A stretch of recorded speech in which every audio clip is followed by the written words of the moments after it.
G'day guys, Tiny here from Offtap Brewing. This is just going to be a video introducing a new beer that I'm doing. It's not for the Offtap Brewing or anything like that, it's actually for me. I'll explain the background. I was talking to one of the guys at work today, and I mentioned the little bit of chocolate ice cream I had left in the fridge. And he mentioned we got talking about ice cream, as we do, we're guys. And he mentioned the new Cornetto that's coming out.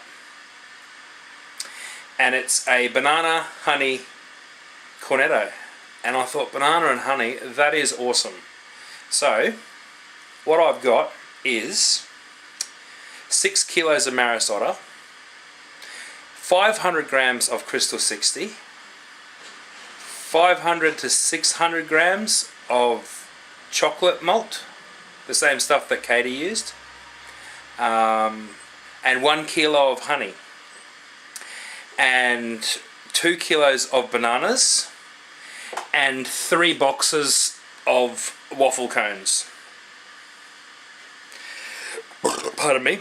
I'm doing a 20 litre batch, so it's going to be high gravity. But it's going to be a dessert beer. It's going to be chocolatey, hopefully. The waffle cones, the 3 packets of waffle cones, and there's 12 waffle cones, vanilla flavoured, going into the mash with the grain.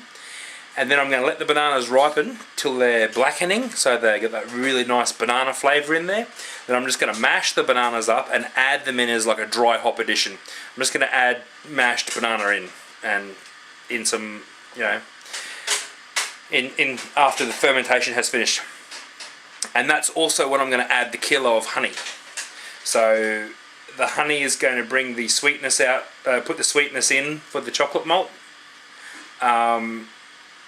Also, I'm going to cube hop 50 grams of Mosaic and 50 grams of Ella to just put a bit of extra bitterness in there. That's not a great deal of hop, but it is a lot of flavour for those. And I may do a dry hop addition with those as well. Or we'll see what happens when I get some more hops. I might go Orbit or something like that when I get my order. So yeah, it's going to be basically a beer you drink at the end of the night with a bowl of ice cream. I'm open. Chocolate, honey, banana, waffle cone flavoured sort of, I don't know what you call it. I don't know even what style it would be.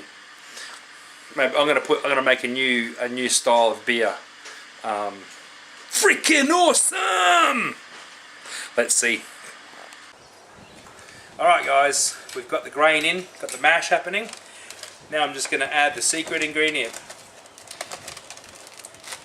Well, it's not secret because I told you about it. Oh, look at that. He didn't cut it good enough. There's more. Alright. Here we go, the inaugural waffle cone.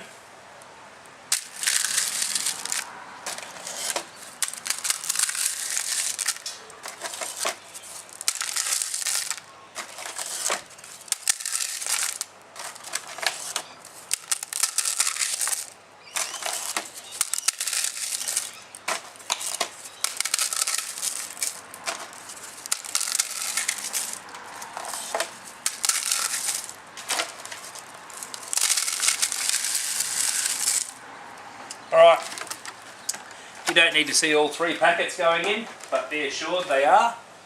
And yeah, I'll get back at you with some other informational stuff.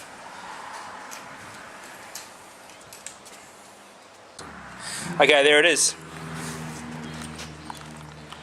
There's the waffle cones in the mash. Yeah.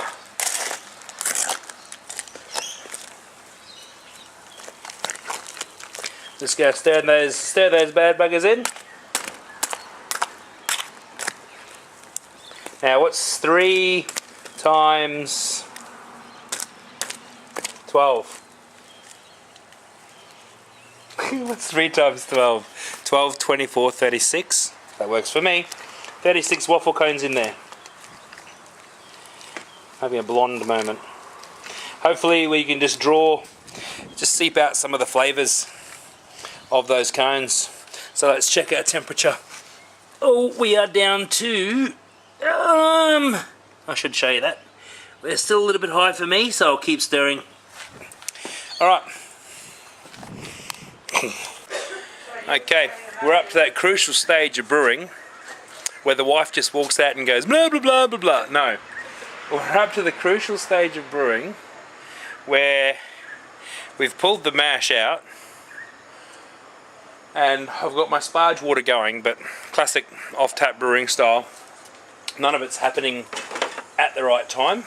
So this is what we've got, guys.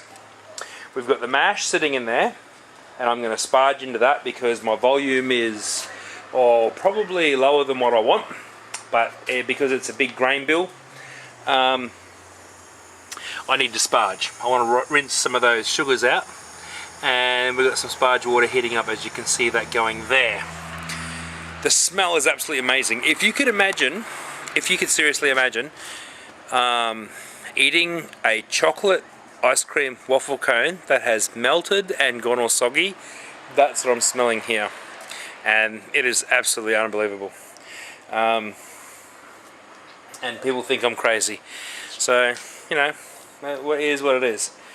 So yeah, I'm going to boil for, I'm not boiling any hops in, classic bubbles and chalk brew method now.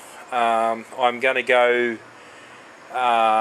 depending on my pre-boil gravity and my final, my after boil gravity, depending on that, that's when I'll judge the hops that I'm going to put into the cube, because the kilo of honey is going to add the sweetness.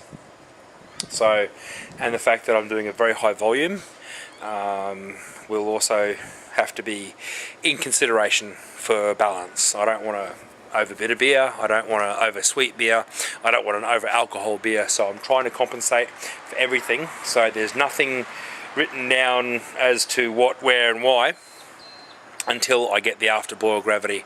So I'm going to cut the boil down to 30 minutes to remove the DMS, and yeah, so that's all good, it's all cool. Till then, label out, muffos! Just a quick update on the banana honey mash. I went with the whole kilo of honey, and I found a nectarine or plum? Nectarine. I found a nectarine in the cupboard, and I just added that in. I've just been mashing that up. I don't know what it's going to do, but I know it's in there, so I'll be able to taste it, of course. It's my beer. But no, what I wanted to say was doing this with the water in the bottom of the fry pan and heating it up. You can see we're nearly at the temperature we want, and it's heated it up very nice and evenly and slow. This was an awesome idea, and yeah, I recommend it for anything. If you've got thin bottom pots and electric elements, to try something like this. There's been no scorching. I've been able to walk away and leave it for minutes at a time without concern. So yeah, guys, if you're doing the banana-y stuff and you've got a cheap ass pot and an electric stove, don't despair. G'day. Update for the banana beer mashy thingy. I did my stovetop thingy, as you saw in the last video, which was pretty cool. I also added 20 grams of mosaic to the banana and the honey mix, and it's been chilled down to, I don't know, 30 degrees or something. Yep, 35 degrees. It smells absolutely awesome. So I'm just going to pour this straight into my fermenter, which has been started on the crash chill. So this isn't going to pose a problem.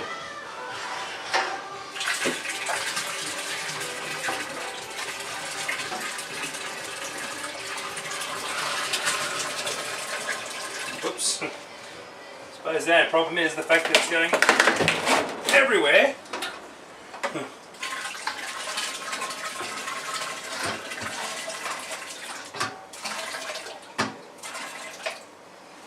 a big mess.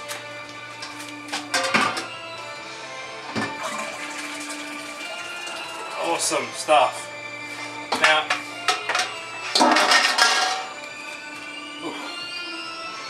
that has brought the volume up, obviously. So let's push that back in there.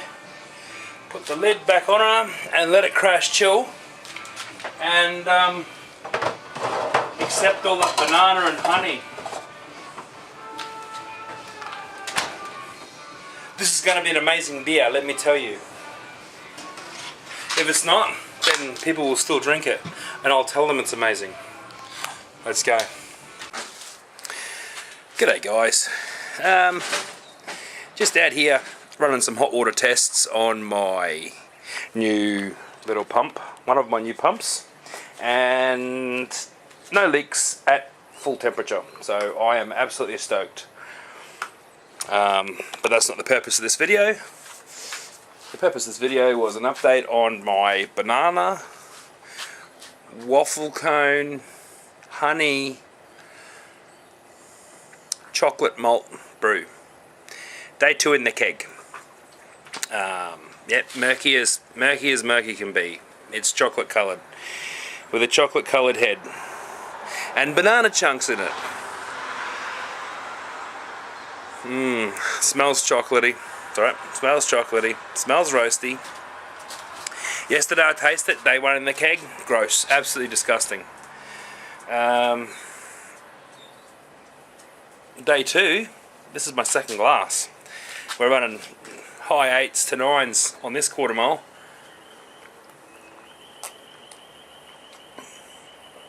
Oh, it's so sweet. It's so chocolatey. The banana comes out when it gets hot.